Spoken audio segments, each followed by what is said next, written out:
Hi BookTube, Bill Ruttenberg here with the Ruttenberg Library. Wanted to talk with you today about the top 10 nonfiction books of course, my choice. This was a book tag done by Lukash over at Totally Pretentious, and I've been meaning to put it together. It's been a couple weeks. Had my list all set, and wanted to share with you my favorites. Now, my list is going to be really centered around what I like to learn about. It is definitely not a span of history. It's not going to cover much other than history, and again, my favorites. So these books won't be in any certain order. I could not come up with a 1 to 10. I'm sorry. I know I'm not totally following those rules that you set, but I did have a very tough time putting this list together, and I had such a tough time that I'm actually going to make a second video with the 11 books that did not make the list. If you're interested, I'll have that posted soon. But anyway, my top 10 favorite nonfiction books. On that list, I put The Battle Cry for Freedom by James McPherson. It's kind of a door stopper. It's a pretty good sized book, but it is awesome. It's part of the Oxford History of the United States series. The book won the Pulitzer Prize. James McPherson's a master storyteller. It's very comprehensive on the Civil War. It does a couple chapters, I can't remember exactly, but a couple chapters on the build-up to the Civil War and some of the stuff that happened after. Again, he did a masterful job. I have not read a one-volume series, or one volume book over the Civil War that was as good as what he did in Battle Cry for Freedom. So that's on my list, and I apologize for not having the books to hold up to the camera. In my house, most of my books are upstairs in, I'll call them the upper room. Johnny Keene has the lower level. I got the upper room. And when my wife and I had our youngest child, our 2-year-old, a couple years ago, she basically took over my library room, or my room that was my library. And so my library got moved because we needed that bedroom, and so it's now in what we call our storage room, or the upper the upper room, and so I can't get to the books. But anyway, enough of that. So my first book, Battle Cry for Freedom. My second book on my list, again, not in any order, is by Don Fehrenbacher, Prelude to Greatness, Lincoln in the 1850s. Now, for me, the 1850s is one of the most fascinating times in U.S. history. There was a lot of stuff going on, and it's the time period where Abraham Lincoln really puts together his political philosophies. Not that he wasn't doing it before, but he really starts putting them into action and building the Republican Party, and just preparing to battle slavery, the ultimate moral dilemma in all of U.S. history. And I love that time period, and Abraham Lincoln's my favorite person to read about, and so this book definitely did. It's a smaller book, but it's very comprehensive on what Lincoln did in the 1850s to build up and get ready to run for the presidency. The third book on my list is a book called 1858, Abraham Lincoln, Jefferson Davis, Robert E. Lee, Ulysses S. Grant, and the War That They Failed to See. And it is by Bruce Chadwick. This is a 2008 book that it covers the year 1858, enough said. Of the 1850s, 1858 is fascinating. It's a turning point in U.S. history.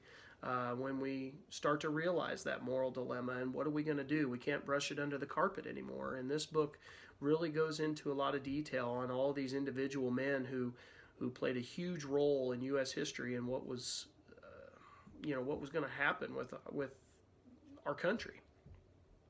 The fourth book on my list is The American Heritage Short History of the Civil War by Bruce Canton. That's a 1960 book. It's, again, another small book, very quick read, but it just does a fascinating job of covering all of the highlights of the Civil War. Canton's an awesome storyteller. Um, he's got several other Civil War books that are really good, and I thoroughly enjoyed that. When I read that the first time, I was like, "Holy moly, that goes right along with everything I teach in class to my 8th graders," and so um, I thoroughly enjoyed that. So my next selection is a 2001 book by Gordon Wood, The American Revolution: A History.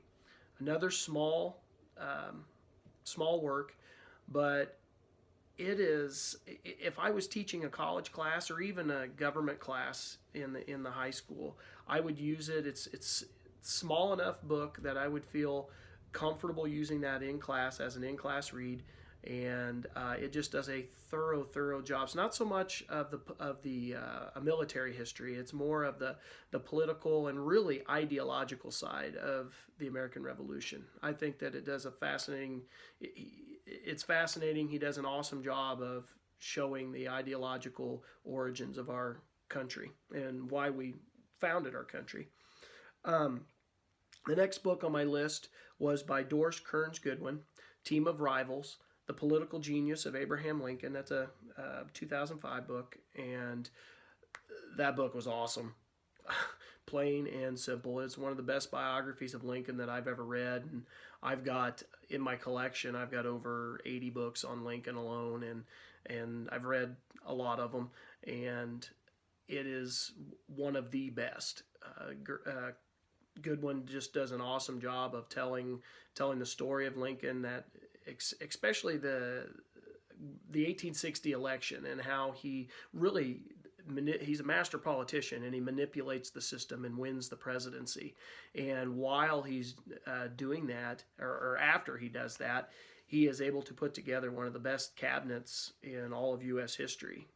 And he did it with his rivals. He did it with everybody that wanted his job.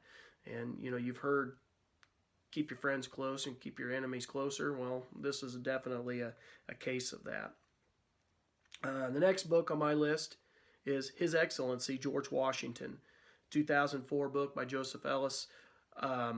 One of the best biographies of Washington that I've read. I've read quite a few on him.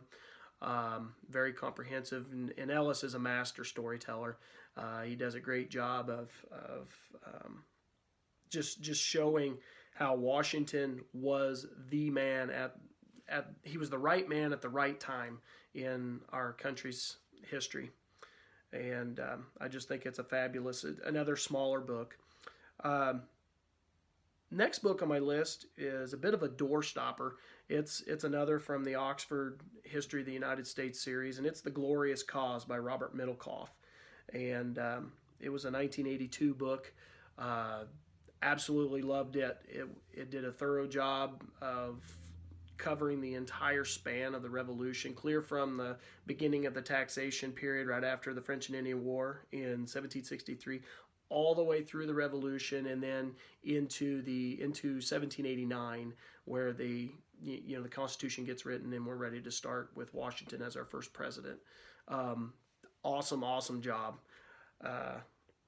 Can't brag about it enough. I would recommend it to anybody wanting to do an in-depth study of the Revolution. Book number 9 on my list is a very popular book by Ron Chernow, Washington, A Life. Now, I had a tough time because I really liked Chernow's book on Hamilton as well, and I was debating back and forth which one to throw on the list. So I don't want to downplay Hamilton. I love that book too. But that's a doorstopper. It's a good-sized book, but he does... I sound like I'm repeating myself, but he just does an awesome job of covering Washington's life. He's a great storyteller.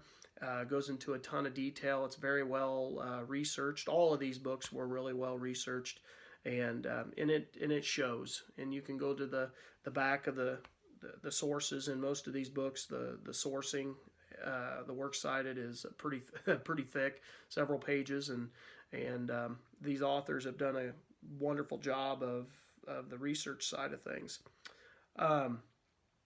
The last book on my list is by one of my favorite, all-time favorite authors, one of the best storytellers.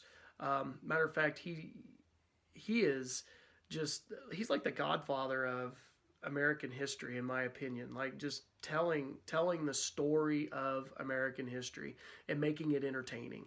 H.W. Brands' book, The First American: The Life and Times of Benjamin Franklin. That was a 2000 book, and it's just awesome. And I had a tough time with which book of Brands to put on the list because he's got several that I really like, but I figured I already had some on some of his other topics, so I chose the one on Ben Franklin. But it's an excellent book. Goes into detail. As a matter of fact, the prologue, I used the prologue in my American history class, of Franklin being in the cockpit in England and getting insulted by Alexander Wedderburn, and basically it's the point where he turns into an official, rebel. And just an awesome, he caught me right from the get-go, and I read that book and went through it pretty quick. All of these books, these 10 that I chose, obviously you guys might agree, might disagree with me, and that's okay. That's what this whole book tag's about. It's been fun trying to sort through these. I hope you enjoy my list. Hopefully maybe it'll give you some ideas for some additional reads. If you want to see my brain picked a little bit further, check out my next video on the 11 that didn't make it. Until next time, have a great day.